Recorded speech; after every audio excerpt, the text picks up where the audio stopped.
If you owe $5,000 on a credit card and only make the minimum payment every month, you won't pay it off in 5 years or 10.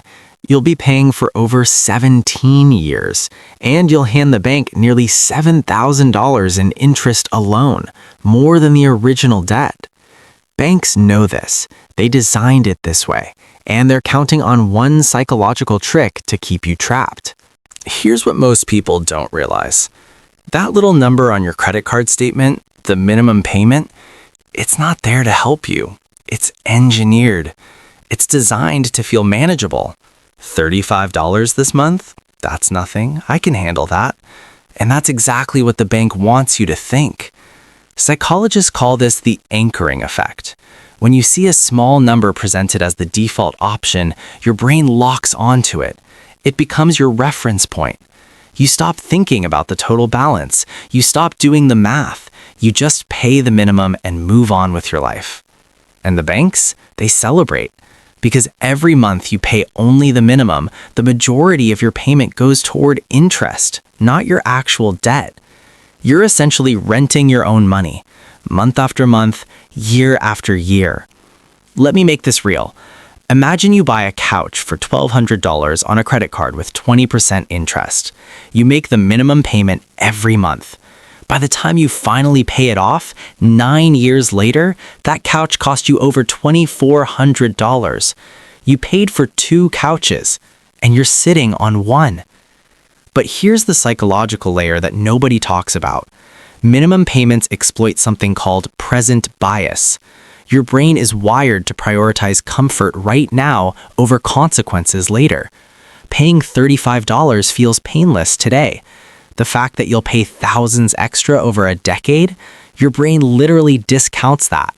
It doesn't feel real. It doesn't feel urgent. Banks understand your psychology better than you do. They studied it. They built their entire profit model around it. The minimum payment isn't a kindness. It's a cage with a comfortable seat. So what do you actually do about it? Step 1. See the real number. Before you can fix the problem, you need to break the illusion. Go to any free online minimum payment calculator. Plug in your balance, your interest rate, and your minimum payment. Look at the total cost. Look at the timeline. This is not about guilt. This is about awareness. Psychologically, when you convert an abstract future consequence into a concrete number you can see right now, your brain suddenly treats it as real. Behavioral scientists call this making the invisible visible. One study found that people who saw the true cost of minimum payments were significantly more likely to pay above the minimum. You don't need more willpower. You need better information. Step 2. Use the round up method. Here's a stupidly simple trick. Whatever your minimum payment is, round it up. If it's $35, pay $50. If it's $87, pay $120. Even small increases above the minimum can cut years off your repayment timeline. Why does this work psychologically? Because it's low friction. You're not overhauling your budget. You're not making a dramatic sacrifice. You're making a micro commitment. And research on habit formation shows that small, consistent actions build momentum far better than dramatic, unsustainable changes.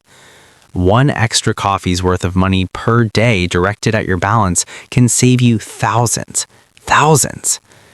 Step 3. Automate it and remove the decision.